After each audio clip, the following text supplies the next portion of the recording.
அந்த doctor ML action எடுக்கிறது chances இருக்கு. நான் பார்த்து கவனமா தான் டீல் பண்ணேன். தெரியும். Okay sir. സാറ് നല്ല ചൂടിലാണെന്ന് തോന്നുന്നു. അവരുടെ ഡിപ്പാർട്ട്മെന്റ് പരാതിപ്പെട്ട സംഗതി കുഴയും. സ്റ്റീഫൻ இந்த வேலை ஆரம்பிச்சு ரொம்ப நாளாச்சு. ഒരു പെടക്കോലി വന്ന് കോഴിയതുണ്ടെന്നും എത്തില്ല. ആളത്ര നിസ്സാരക്കാരിയല്ല.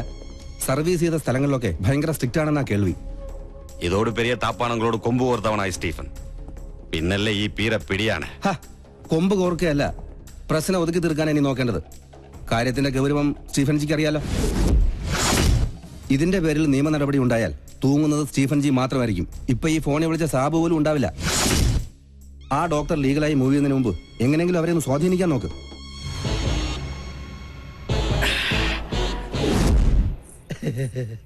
മോള് ഞങ്ങളെ പരിചയപ്പെട്ടില്ലല്ലോ. ഞാൻ പൽപ്പു, ഇതെന്റെ ഭാര്യ പല്ലവി, ഇത് പിന്നെ കല്യാണ ചെറുക്കൻ ഫാൽഗുണൻ. ഒന്ന് ചിരടാ, നല്ലോണം വിടരട്ടടാ. ഇവരുടെ തറവാട് പല്ലനേരിയില്ല, ഞാൻ പല്ലാവൂർത്താറ. ഇപ്പൊ സെറ്റിൽ ചെയ്തിരിക്കണ പല്ലിശ്ശേരിയില്ല.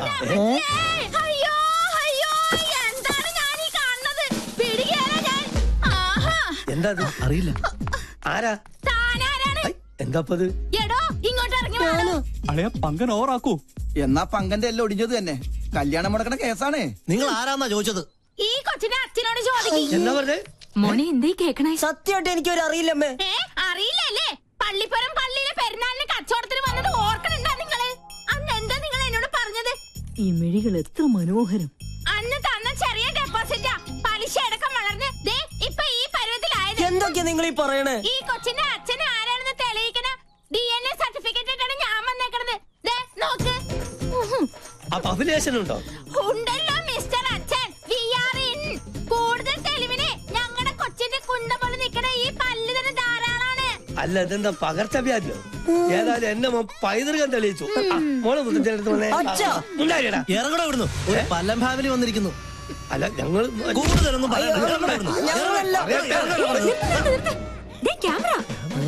വേഗം ചെല്ലളിയാ. ആരും പ്രശ്നം ഉണ്ടാക്കല്ലേ. വരണം വരണം. ചേട്ടാ ക്ഷമിക്കണം, ഞങ്ങൾ കളേഷോടെ ആൾക്കാരാ. ഈ നിൽക്കുന്നതാണ് ഞങ്ങളുടെ ആങ്കർ പിങ്കി. അയ്യോ അമ്മേ, പിങ്കി. എന്റെ ഈശ്വര, എനിക്കിത് വിശ്വസിക്കാൻ പറ്റുന്നില്ല. സോറി, ഈ നല്ല മുഹൂർത്തത്തിൽ തന്നെ നിങ്ങളിങ്ങനെ മണ്ടം കളിപ്പിച്ചതിൽ ക്ഷമിക്കണം. TV കണ്ടിട്ടേ ഉള്ളൂ, നേരിട്ട് കണ്ട ആദ്യമായിട്ടാ. എന്തായാലും ചെക്കൻ അച്ഛൻ ഞങ്ങൾക്ക് വേണ്ടി ഒരു മണ്ടൻ കിരീടണിയണം.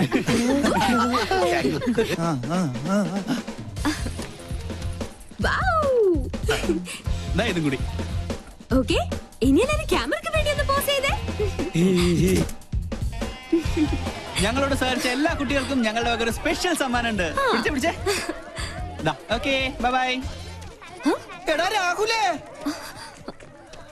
എന്ത് പറ്റി? ക്യാമറ പോയി. ബ്ലേഡുകാരും കൊണ്ടുപോയി. അവരോട് കടം വാങ്ങിയിട്ടാണ് കഴിഞ്ഞ തവണ നിന്റെ അച്ഛന്റെ വെട്ടിന് മർമ്മ ചികിത്സ നടത്തിയത്. കടം കിട്ടുമെന്ന് പറഞ്ഞാൽ കടിക്കുന്ന പട്ടിക്ക് വില പറയും. ഇതിനു മുമ്പ് അളിയന് വേണ്ടി ഞാൻ ജാമ്യം നിന്ന കാശ് വാങ്ങിയ ഒരു ടീം ഇപ്പൊ സ്റ്റുഡിയോയിൽ വെയിറ്റ് ചെയ്യുന്നുണ്ട്. അതിനടിച്ചു മാറ്റിയതാ മുത്തശ്ശന്റെ മാല. അപ്പൊ സംഗതി സോൾവ് ആയി. ഇത് വിറ്റ 2 കടവും തീർക്കാം. കഴുത്തിരിച്ച് കൊല്ലം അറിയാഞ്ഞിട്ടല്ല. എന്നാ കൊല്ലടാ. ഈ നിക്കണ എന്റെ അമ്മായിയപ്പനെ എന്നെ കൊണ്ട് മതി. നീ വണ്ടി എടുത്തേ. എത്രയും പെട്ടെന്ന് ക്യാമറ കൈപ്പറ്റിയില്ലെങ്കിൽ ഇന്നത്തെ എപ്പിസോഡ് മുടങ്ങും. എന്ത് ചെയ്യാനാ? കാസറ്റും അതിലായി പോയി. ഓരോ ദിവസം ഓരോ പുലിവാലായിട്ട് ഇറങ്ങിക്കോളൂ. എടാ, കടം വീട്ടാൻ ആർക്കും പറ്റും, പക്ഷെ അത് മേടിച്ചുവിട്ടുള്ള പാടെ എനിക്കറിയാൻ പാടുള്ളൂ. ഈ ജട പണയം വെച്ച വല്ലതും കിട്ടുവോ? കുട്ടിരാമ, മാലയോ പോയി. ഇനി എന്റെ കണ്ണടയും ആ കുരുത്തം കെട്ടോളം അടിച്ചു മാറ്റിയിട്ടുണ്ടാവോ? എന്താ സാറേ? കണ്ണട. കണ്ണട അടച്ചു. അതല്ലടാ, പൊട്ട. പൊട്ടോ? സാറിനെന്തിനാ പൊട്ട്? പൊട്ടല്ലടാ, പൊട്ട. കണ്ണട അടച്ചല്ലോ. എന്നെ ഒന്ന് അങ്ങെടുത്തേ. ഈ ശരീരം വെച്ചോണ്ട് ഞാൻ എടുത്ത പൊങ്ങത്തില്ല. ഒറ്റ കീറി വെച്ചെന്നാലുണ്ടല്ലോ. എടാ മരത്തലയാ, എന്റെ കണ്ണട എവിടെയാണെന്ന് ചോദിച്ചത്. ഓ, അതാണോ? എനിക്കറിയത്തില്ല. ഒരു കാര്യം, സാർ എന്നെ പിരിച്ചുവിട്ടാലും വേണ്ടൂല. ഇനി പിങ്കക്കുഞ്ഞിന്റെ ഷോ കഴിഞ്ഞാലേ ഞാൻ ഫ്രീ ആവത്തുള്ളൂ. അടുപ്പത്തും നിലവിളി. ഒരു പിങ്കി ഷോ? ഇവളെ കൊണ്ട് ഞാൻ തോറ്റു. എവിടെ വെച്ച് മറന്നാലും ഈ സമയത്ത് ഇത് അന്വേഷിക്കുമെന്ന് എനിക്ക് അറിയായിരുന്നു. ഓ പിന്നെ, ആ തല തിരിഞ്ഞവരുടെ വേഷം കെട്ട് കാണാനൊന്നും എന്നെ കിട്ടില്ല. താൻ തോന്നി. എലിവിഷത്തേക്കാൾ വലിയ വിഷമാണ് അവളുടെ ടെലിവിഷൻ പരിപാടി. അല്ല, മുത്തശ്ശനും കൊച്ചുമോളും തമ്മിൽ എന്തോ ഉടക്കുണ്ടല്ലോ. ആ കുരുത്തം കെട്ടവള് ആരാണ് അവളുടെ വിചാരം? കായംകുളം കൊച്ചുണ്ണിയുടെ കൊച്ചുമോളോ? ഇപ്പൊ പട്ടാ പകല് പിടിച്ചു പറയാൻ തുടങ്ങിയിരിക്കണു. പൂച്ചക്കുഞ്ഞാ? പൂച്ചക്കുഞ്ഞ് തുടങ്ങാറായി. Welcome to colour show. ഒരു സന്തോഷ വാർത്ത. ഞങ്ങൾ ഇന്ന് വിജയകരമായ 50ാം എപ്പിസോഡിലേക്ക് കടക്കുകയാണ്. മാന്യ പ്രേക്ഷകരുടെ സഹകരണം തുടർന്ന് നിന്ന് വാചകം അടിക്കാണ്ട് വേഗം തുടങ്ങടി. ഇപ്പൊ സെറ്റ് ചെയ്തിരിക്കണ പല്ല് ശരിയില്ല. അയ്യോ മാല അടിച്ചു മാറ്റിട്ട് അവളുടെ കളി. എന്താ ഇത്? ആരാ? ഈ കൊച്ചിന്റെ അച്ഛനോട് ചോദിക്കി. അറിയില്ലല്ലേ പെരുന്നാളിന് കച്ചവടത്തിന് വന്നത്. എന്റെ മാല. മാലയോ? ആ, അത് ഞങ്ങള് തമ്മിലുള്ളൊരു ഇടപാടാ. ഓ, ആശ്വാസായി. ഇതിനു വേണ്ടി ആയിരുന്നെങ്കിൽ എന്നോട് ചോദിച്ചാ മതിയായിരുന്നില്ലടി കാന്താരി.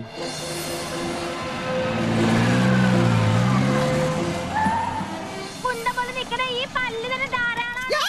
അഭിനയത്തിനുണ്ടോ? ഇല്ലാരിടാ. ഇറങ്ങടാ ഇവിടുന്ന്. ഒരു പല്ലംഭാവിന് കൂടുതലൊന്നും പറയണ്ട. അടുക്കളയിൽ ജോലിയൊന്നുമില്ലേ? ഉണ്ട്, സാറ് നിർബന്ധിച്ചിട്ടാ. ചുമ്മാന്നല്ല കോമാളി വേഷം കെട്ടി കൊച്ചുമോള് തെരുവിൽ കാള കളിച്ച് നടക്കുന്നേ. പ്രോത്സാഹിപ്പിക്കാൻ കുടുംബത്തിൽ തന്നെ ആൾക്കാരുണ്ടല്ലോ. നാളെയല്ലേ നിനക്ക് ഇന്റർവ്യൂ? ഈ ടി വി കാണുന്ന നേരം കൊണ്ട് നാളത്തേക്ക് വല്ലതും പ്രിപ്പയർ ചെയ്യാൻ നോക്ക്. ഒരു ബഫൂൺ ഷോയും അതിന് കുറെ കാഴ്ചക്കാരും. ഈ പോക്ക് പോയാ ഇവിടെ എന്നെ അമ്മാവനായിട്ടും അംഗീകരിക്കില്ല, അമ്മായിയപ്പനായിട്ടും അംഗീകരിക്കില്ല. കലികാലം. ടി വി കണ്ടുപിടിച്ചോനെ വേണം ആദ്യം കൊല്ലാൻ. മസ്തിക്ക് പാഠശാല. എന്താ എന്റെ ഷോ വെക്കാതിരുന്നത്? ഓഹോ, പട്ടാളത്തിന്റെ വിലക്കുണ്ടാവും. അതെ, ഞാൻ തന്നെ ഓഫ് ചെയ്തത്. നിന്നെ രാഷ്ട്രം ആദരിക്കുന്ന ചടങ്ങൊന്നുമല്ലല്ലോ ടി വിയിലുണ്ടായിരുന്നത്. കണ്ട അലവലാതി സിവിലിയൻ പിള്ളേരോടൊപ്പം കൂത്താടി നടന്ന് ഓരോരോ കോപ്രായങ്ങളും കാട്ടി മനുഷ്യന്റെ മാനം കെടുത്താൻ ഇറങ്ങിയിരിക്കുന്നു. മെയിൻ സാബിനോട് ഞാൻ എന്നും പറയാനുള്ളതാ, എല്ലാ പ്രൊഫഷനും അതിന്റേതായ അന്തസ്സുണ്ട്. അല്ലേ മുത്തശ്ശ? പട്ടാള നിയമം അടിച്ചേൽപ്പിക്കരുത്. എനിക്കിഷ്ടമുള്ള ഒരു ജോലി ഞാൻ ചെയ്യുന്നു. എൻ വഴി താൻ ഈ വഴി. അല്ലെങ്കിൽ നിന്റെ ഇഷ്ടം തന്നെ ആയിരുന്നല്ലോ എല്ലാറ്റിലും. എൻട്രൻസ് പാതിയിൽ നിർത്തി ചേർന്ന കോളേജിലെല്ലാം പ്രശ്നക്കാരി. നിന്റെ അച്ഛനെ പോലെ അന്ന് ഞാനും സാമർത്ഥ്യം കാണിച്ചിരുന്നെങ്കിൽ ഇതൊന്നും കാണേണ്ടി വരില്ലായിരുന്നു. രാജലക്ഷ്മി, എന്നെങ്കിലും ഒരു മനസ്സമാധാനം ഇവിടെ എനിക്ക് തന്നിട്ടുണ്ടോ? താൻ തോന്നി. അതെ, താൻ തോന്നി, തന്നിഷ്ടക്കാരി. അങ്ങനെ ഒരുപാട് വിശേഷണങ്ങൾ ഉണ്ടല്ലോ എന്റെ പേരിൽ. നീ അകത്ത് പോ, അല്ലെങ്കിൽ ഞാൻ മിണ്ടിയല്ല കുറ്റം. നീ ഇപ്പൊ ഒന്ന് സംസാരിക്കണ്ട, അകത്ത് പോയേ.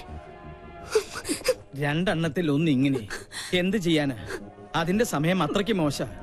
ജോത്സ്യം തന്നെ പറഞ്ഞതല്ലേ. സമയദോഷത്തിന്റെ പേരും പറഞ്ഞു വല്യമാമ തന്നെ അവൾക്ക് വളം വെച്ച് കൊടുക്കുന്നത്. നിഷേധിക്കുന്നില്ല. ഇത്തിരി ശാസനയുടെ കുറവുണ്ട്. ഇപ്പൊ തന്നെ അത് ശരിയാക്കി തരാം. എടി പിങ്കി, പിങ്കി, നീ കുറെ ദിവസമായി തുടങ്ങിയിട്ട്. എവിടെ അവള്? നിന്നെ ഞാൻ ഇന്നും. പിങ്കി, സുഖല്ലേ? എന്റെ മാല എവിടെ? കേട്ടില്ലേ കോട്ടയത്തിന് കോട്ടപ്പിള്ളേച്ചൻ 90 കഴിഞ്ഞപ്പോ പെങ്കടിക്കാൻ പോയി. മാല കേട്ട് വന്നു, കോട്ട വാങ്ങി വന്നു. മാല വേണോ കോട്ട വേണോ? രണ്ടും. ആദ്യം കോട്ട പിന്നെ മാല. ഓക്കേ. ഈ പട്ടാളവും കലയും തമ്മിൽ ചേരില്ല മുത്തശ്ശ. കണ്ടില്ലേ, ഇതൊക്കെ കലാരംഗത്ത് എനിക്ക് കിട്ടിയ അംഗീകാരങ്ങളാ. വേണേ കൊണ്ട ഒരു കല പോലും പട്ടാളം രാജലക്ഷ്മിയുടെ ജീവിതത്തിലുണ്ടോ? അസൂയ, പെരുന്തച്ചൻ സിൻഡ്രം. നീ എടുത്തൊഴിക്കടി.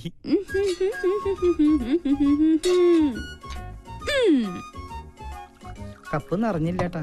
ഇത്തിരി നിറഞ്ഞ മതിട്ടോ. വെള്ളം അധികം വേണ്ട, വെള്ളത്തിന്റെ കുത്തിനിക്ക് പിടിക്കില്ലേ. മതി മതി. മോളെ ഇങ്ങോട്ട് വന്നേ. നീ നിന്നോട് പല പ്രാവശ്യവും ഞാൻ ചോദിക്കണം ചോദിക്കണം എന്ന് വെച്ച് വിചാരിച്ചിരിക്കുകയായിരുന്നു. നിനക്കെന്താ ഇങ്ങനെ ഒരു ക്ഷീണം? അല്ല, ദേ ഈ നിധിവേടത്തിന്റെ താക്കോല് ഇനിയെങ്കിലും എന്നെ ഏൽപ്പിച്ച നിനക്കെന്താ ഒരു പ്രശ്നം? പിന്നെ എനിക്കെന്താ ഇവിടെ ഒരു പിടിവള്ളി? അത് ശരി, എന്റെ വീക്ക്നെസ് വെച്ച് തന്നെ നിനക്ക് കാര്യം നടത്തണം അല്ലേടി കാന്താരി? നിനക്കൊരു ക്ഷീണമില്ല. കുടിക്കാൻ വരട്ടെ? അല്ല മുത്തശ്ശ, ഡയബറ്റീസ് വേണ്ട. പിന്നെ കൊളസ്ട്രോൾ കിട്ടിയില്ല. ഓ, അപ്പൊ പ്രഷറോ? Thank you thank you thank you. നേരാ നേരം മരുന്നും പത്തിയും നോക്കി പട്ടാളം പരിചരിക്കുന്ന ദേഹായത്. ഓർമ്മ വേണം. എടേ, വയസ്സ് നമ്മുടെ കയ്യിലല്ല, പക്ഷേ ആയുസ് അത് കൂട്ടണോ കുറയ്ക്കണോ എന്ന് തീരുമാനിക്കുന്നത് നമ്മളാ. അയ്യോ, ക്യാൻസർ തന്നില്ല. വലിച്ചാട്ടേ. വലിപ്പിക്കാൻ വരട്ടെ. എവിടെ എന്റെ മാല? ഞാൻ അത് ടി വിയിൽ കണ്ടു. അമ്പടി കള്ളി. എന്താ ഇത്? മുത്തശ്ശന്റെ തല പോലെ ഉള്ള പൊള്ളയായതുകൊണ്ട് ഇതിന്റെ കച്ചവടം നടന്നില്ല. അപ്പൊ എന്റെ മാലയോ? പാവം, ഏതോ തട്ടാന്റെ ഉമിത്തിയില് അതിപ്പോ വെന്തൊരുക്കുന്നുണ്ടാവും. അമ്പടി, അപ്പൊ നീ അത് വിറ്റുവല്ലേ? ഞാനിപ്പോ വിളിച്ചു പോവും.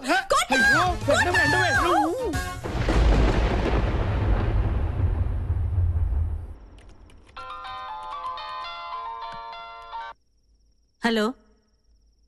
യെസ് സർ, ഞാൻ ലീഗലായി മൂവ് ചെയ്യാൻ തന്നെ തീരുമാനിച്ചു. Are you suspecting anyone? Yes sir, nursing assistant one mister Stephen. He's the cheater. I know him. സർവീസിൽ അയാളുടെ പ്രീവിയസ് റെക്കോർഡ്സ് വളരെ മോശമാണ്. Be careful. Okay sir. If you need any official help call me. Thank you sir. Hello madam, ഞാനാ Stephen. എന്താ madam ஒன்று மனசு வச்சா இந்த ப்ராப்ளம் சால்வ் பண்ண முடியும். What you mean? இல்ல എത്രയാന്ന് വെച്ചാ ഒരു പങ്ക് ആരും മര്യാദ ഞാൻ എത്തിച്ചോളാം. ഇഡിയറ്റ്. തന്നെ പോലെ ഒരു ക്രിമിനലിനെ ഞാൻ വെച്ച് പൊറപ്പിക്കില്ല. അങ്ങനെ വാശിയിലാണെങ്കിൽ എനിക്ക് എന്റെ വഴി നോക്കേണ്ടി വരും. Stop it. എടാ ഡാഷേ, ഞാൻ പറയുന്നത് നീ അങ്ങോട്ട് കേട്ടാ മതി. നാളെ കാലത്ത് ഷൂട്ടുള്ളതാ. സ്റ്റോറി ബോർഡൊക്കെ റെഡി. ക്യാമറയുമായി നീ അങ്ങോട്ട് വന്നാ മതി. പിന്നെ ആ പരമ ബോർഡുണ്ടല്ലോ ഗോപി, അവനോട് പറഞ്ഞേക്കണം. Stop it. തീന്മേശയിലാണോ നിന്റെ തന്നോന്നിത്തരം? ടേബിൾ മാനേഴ്സ് അറിയില്ലേ നിനക്ക്? ഇവിടെ ഇപ്പൊ അണവ് കരാറിന്റെ ചർച്ചയൊന്നും അല്ലല്ലോ നടക്കണത്. എന്ത് പറഞ്ഞാലും തർക്കുത്തരം. മിണ്ടാതെ കഴിക്കാൻ നോക്ക്. എന്താ ഇത്? സാമ്പാർ വേറൊന്നുമില്ല. ഉണ്ടല്ലോ, അവിയൽ, ചീര, ഓലൻ, ഇഞ്ചിക്കറി. ഇതിന്റെ എന്താ ഇവിടെ ഇലയും വേരും പുല്ലും മാത്രം? ഉള്ളത് കഴിച്ചാ മതി. ഭക്ഷണത്തിലും പട്ടാളം ചിട്ടോ. എനിക്ക് വേണ്ടേ. എന്ത് രസമായിട്ടാ കുട്ടി പോണ. തലതെറിച്ചവൾ കണ്ടില്ലേ വാശി? പെണ്ണാ ഇവള്? നിനക്ക് തെറ്റി. അത് പെണ്ണല്ല, ആണിന്റെ ജന്മ. പിങ്കിന്നല്ല. കോളനിയിലെ പിള്ളേര് വിളിക്കുന്നത് പങ്കെണ്ണ.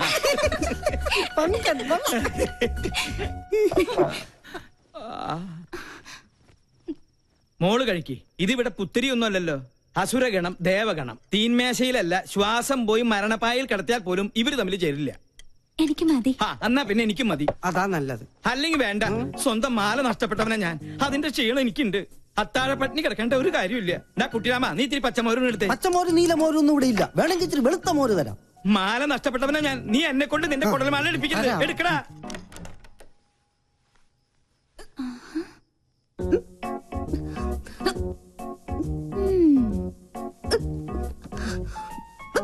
കള്ളി, എല്ലാരും ഇവിടെ പട്ടിണി. നീ എവിടെ ഇരുന്ന് ബർഗറെ വെട്ടി വീടുന്നത് വേണോ?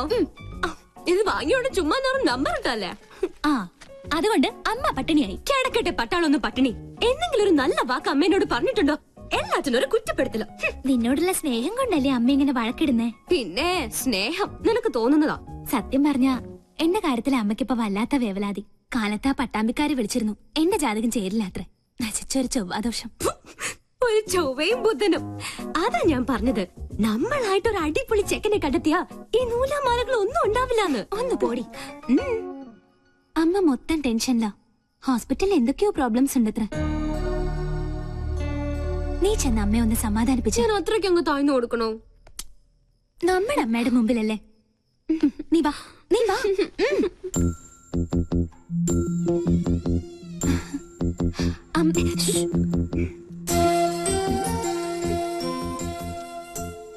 ലക്ഷ്മി, എന്താ നിനക്ക് ഇത്ര ടെൻഷൻ? എന്താ നിനക്ക് പറ്റിയത്? ആരോടാ നീ പണങ്ങിയത്? നമ്മുടെ മോളോടോ? നീ ഒന്ന് സ്മാർട്ടായേ. ലക്ഷ്മി, എന്താ ഇങ്ങനെ നോക്കുന്നത്? പിന്നെ പട്ടാള ഭരണം ഹോസ്പിറ്റലില് എന്റെ മക്കളുടെ അടുത്ത് വേണ്ട. മനസ്സിലായോ? എന്നെ കുറിച്ച് ഓർത്ത് എന്റെ അമ്മക്കൊന്ന് ടെൻഷൻ അടിക്കണ്ട. പെണക്കൊന്നുമില്ലാതെ നമുക്ക് മൂന്നുപേരെ കൂടി കെട്ടിപ്പിടിച്ച്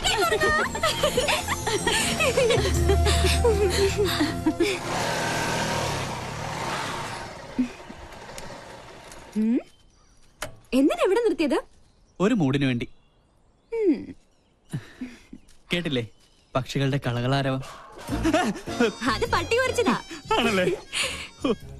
പക്ഷികളുടെ കളകളാരവം അത് പറഞ്ഞതല്ലേ? അതല്ലേ? കാറ്റിന്റെ ശീൽക്കാരം, കുളിരിന് പോലും വസന്തത്തിന്റെ നനുത്ത മണം. നിനക്ക് എന്ത് പറ്റി?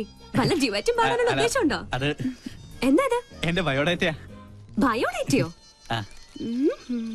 പേര് രാഹുൽ, വയസ്സ് 23, blood group O positive, weight. എന്താണ് ഇതൊക്കെ? ആപ്ലിക്കേഷനാ. നമ്മുടെ റിലേഷൻഷിപ്പിനെ കുറിച്ച് കോളനിയിൽ ചെറിയൊരു കുശൂഷുകൾ. അപ്പൊ തോന്നി ഒരു ആപ്ലിക്കേഷൻ അങ്ങ് തന്നിട്ടേക്കാന്ന്. അല്ല, ഇനി എന്റെ അനാസ്ഥ കൊണ്ട് അത് മിസ്സാവരുതല്ലോ. അതാ. ഈയിടെ നിന്റെ മട്ടും ഭാവം കണ്ടപ്പോ ഞാനും സംശയിച്ചു. പക്ഷെ നമുക്കത് വേണ്ടടാ. സൗഹൃദത്തിൽ കിട്ടുന്ന സുഖവും സന്തോഷവും ഒന്നും പ്രണയത്തിൽ കിട്ടില്ല. ഒരുമാതിരി ജലദോഷ പനി പോലെ തുമ്മി ചീറ്റി കൊളമാക്കിയിട്ട് അത് പോളൂ. സത്യം പറഞ്ഞ എനിക്ക് നിങ്ങളോടൊപ്പം എന്നും പങ്കനായി കഴിയാനാ ഇഷ്ടം. ധൃതിയില്ല.